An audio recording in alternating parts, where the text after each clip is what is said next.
this is something that's really important too as well. I don't know if you heard this, ladies and gentlemen. Joe Biden is not stand trial, talking about the classified document situation. The U.S. Department of Justice Special Counsel report for Biden's mishandling of classified documents, and this is from the Department of Justice. Mr. Biden would likely present himself to a jury, as he did during our interview of him, as a sympathetic, well-meaning elderly man with a poor. It would be difficult to convince a jury that they should convict him. In other words, he's not fit to stand trial, but he's fit to run a country. Okay, this is what we're dealing with. And the thing that's so crazy about it is that, and we have some gas from Joe Biden, and this has happened all the time. Donald Trump scores a lot of brownie points, and it hits home, not just to his own supporters, but to the mainstream people, the populace, the general public, when he says that Joe Biden can't find his way off the stage. It's you're not really pulling punches over there. You're just pretty much stating the obvious, stating a fact that we have a president nowadays, ladies and gentlemen, that a lot of people call him Zombie Joe. They call him Genocide Joe. They call him I don't know Joe because he doesn't know anything. You know what I'm saying? Like that. And he constantly makes gaffes like this now. People have pled guilty. Right after I was elected, I went to what they call a G7 meeting, all the NATO leaders. It was in the south of England. And I sat down and I said, America's back. And Mitterrand from France looked at me and said,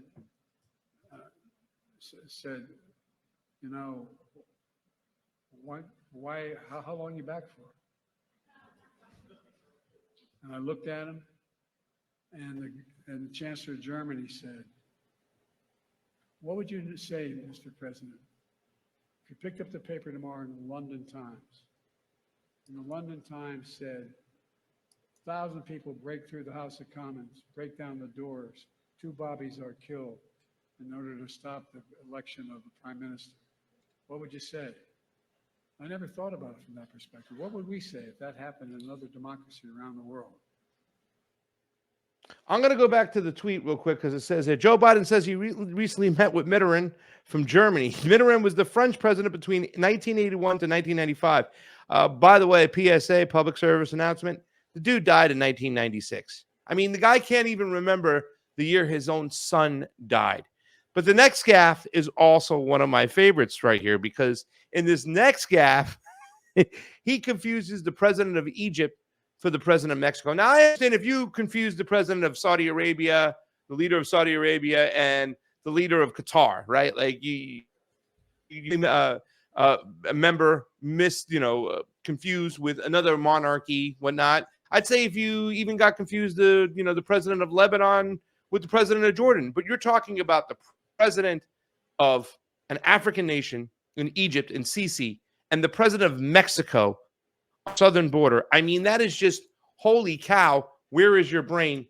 Check this one out here. Take a look. The gaffe of all gaffes. As you know, initially, the president of Mexico, Sisi, did not want to open up the gate to allow humanitarian material to get in. I talked to him. I convinced him to open the gate. I talked to Bibi to open the gate on the Israeli side. I mean, it's just mind-blowing when you see this stuff. And, the sad part is watching, and I had a clip, I forgot to put it in there today, on MSNBC, watching the mainstream media stick up for this guy, support this guy as if it's nothing. Remember the video we played last week when Jonathan Capehart was talking to Gavin Newsom? How is this election going to even be close? Talking about the recent polling where Trump and Biden are really, really close to each other. How is this even close? Oh, my God. And then, Gavin Newsom gave his little answer. It's a divided nation. That's why. And in a divided nation, it's always going to be close no matter what. But to sit there and kind of have this mentality that you can't understand why Biden is losing or why Biden it's close. I mean, I want to know all the people who support Joe Biden. Man, we need to get our election straight now. Jayme, you got anything to say about this? Yeah, I think the line was that everybody was using is that Biden is sharp. He looks sharp. And you saw it on all the different media outlets when they came up there and said he's great. But then I think did you see the Jon Stewart clip where he comes out and he says, "Look, the president, he's there's something wrong with him. He's old, and his mind is going." And the point that Jon Stewart made was they showed all these different people that would go on TV and say the president's mind is as sharp as ever. He's bright. He's doing all this. And then Jon Stewart says, so then why don't you show us video of that? Because all the video we get are him making these gaffes. But I mean, it really is. It's like, if it's not dementia, it's something closely related to dementia. His mind is going, and he might be really lucid in some areas, but other areas, he's just going to be gone. And it's just weird. It's almost like it's when you're dealing with somebody with dementia, it's almost like their brain is reformatting and they're deleting all of the most current memories first, rolling backwards. And I think that's what's happening to Joe, and that's why he's pulling out the president of France from the 90s and talking about like the president of, or thinking that Mexico is somehow next to Israel. I don't know, but it's just so frustrating. I want a president who's got his brain intact. I mean, is that too much to ask for? Here, listen, really quickly. I have a little clip real quick. I'm going to bring it up really quickly of, I don't know if it's the right one, the one you're talking about, but it just drives.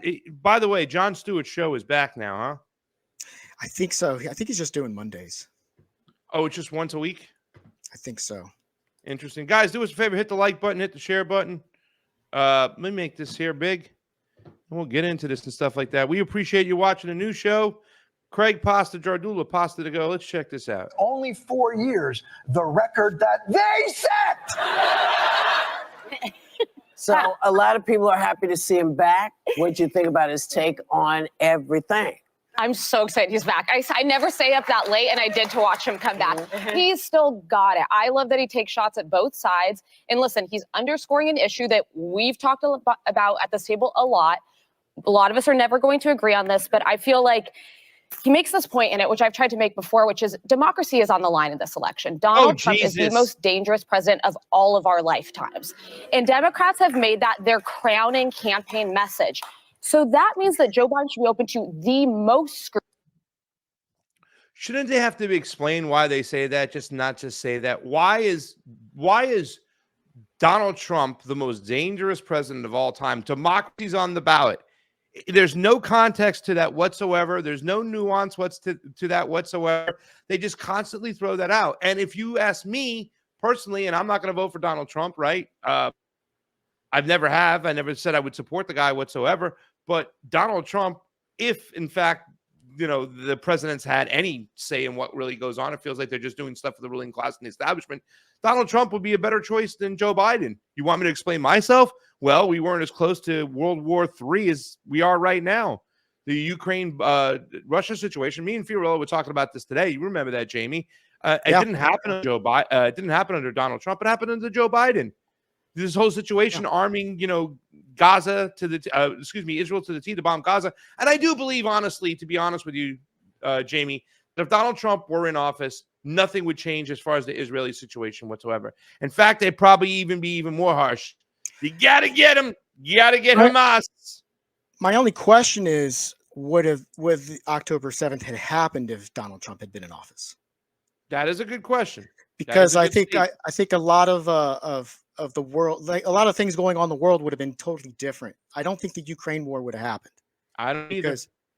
And I think the Ukraine war happening opened the door for Hamas to take action on October 7th. Well, let me say this much, and I've said this today. Donald Trump, right? Now, first of all, Joe Biden won't do anything at all to support MAGA Republicans. He won't throw them a bone. He won't give them anything, even though he's supposed to be governing them too as well. They're his citizens, right? So he won't give them anything. In fact, he mocks them all the time. He'll label them as domestic terrorists. He, shames them. There are situations that I saw He right? he just trolled them with that Brandon tweet He did, on right? after He the doesn't Super give a shit about them. There Right. have been situations. Now I know Donald Trump has that rhetoric. The radical left needs to be, you know what I'm saying? The whole non-communist allowed to come into this country bullshit and stuff. I know that. But there are times where I saw that I thought that Donald Trump was trying to throw people who don't support them a bone. Right when he got elected, he says we need to stop the beef between Hillary Clinton and whatnot. And we need to recognize her as being a good person, you know, and a good candidate. Like he changed his whole rhetoric to lock her up to let's move on and let's understand that she's a patriot of sorts, right? When the deep state or the military industrial complex wanted him to bomb Iran, I felt that he didn't take that bone, and because he could have done his own supporters, if he would have bombed Iran, Jayme, his own supporters would have been okay with that. Oh, yeah, They wouldn't have totally. said no to that. Totally. But I felt like he was doing that, and he decided just to whack Soleimani and bombing Iran because he was doing that for people who don't support him. And I felt that there. Maybe I'm wrong. Maybe I'm just dreaming up stuff. But what I'm trying to say is if you measured these two particular presidents, you'd see one side that completely demonizes the other. The other side with Donald Trump does demonize the left. But it seems like there are areas where he would throw them a bone at least because they are his citizens. Am I right? Am I wrong on that? Yeah, it really I got the impression that Donald Trump actually cares about America, and I don't get that sentiment from Joe Biden at all, other than his rhetoric, but his actions are absolutely not supportive of the American people. And I mean, it's all just gaslighting. They're telling us the economy's fine when people are out there struggling. So, and I that's gotta the see entire I gotta administration. see the Jon Stewart clip you were talking about after or whatnot. I wish we would have had It's it for the show, but it's let me tell pretty you something. good, Jon Stewart has not been. He's been all of late, right? I mean, right? everybody thought that he was really cool with the whole COVID stuff with the Wuhan card. Like we knew it came from Wuhan and all that shit. Well, he But then got all of a that sudden he right. pinned a medal on a Nazi, right, at Disneyland, Hmm. Yeah. and he was so off on, uh, what's her name, Susan Rice and And Hillary. Hillary. I mean, just Yeah. giving them a tongue bath. Blah, blah, blah, Oh blah, yeah, blah. yeah. I mean, I think that was his punishment for going up there and talking about the Wuhan lab when it Maybe. wasn't okay. But now, everybody knows that's probably almost certainly how the virus was created and got out. Has he been open about voting for Biden over Trump or no? I haven't seen that yet, but I will say, the segment, it was old school. It was old school Daily Show, Jon Stewart. and he did like a both sidesing or not. He attacked both sides, but I think it was more like the establishment is giving him the green light to go after Biden so they can lay the groundwork to replace him. Because I Interesting. think they want to put Gavin Newsom in there or somebody else, probably Gavin Newsom.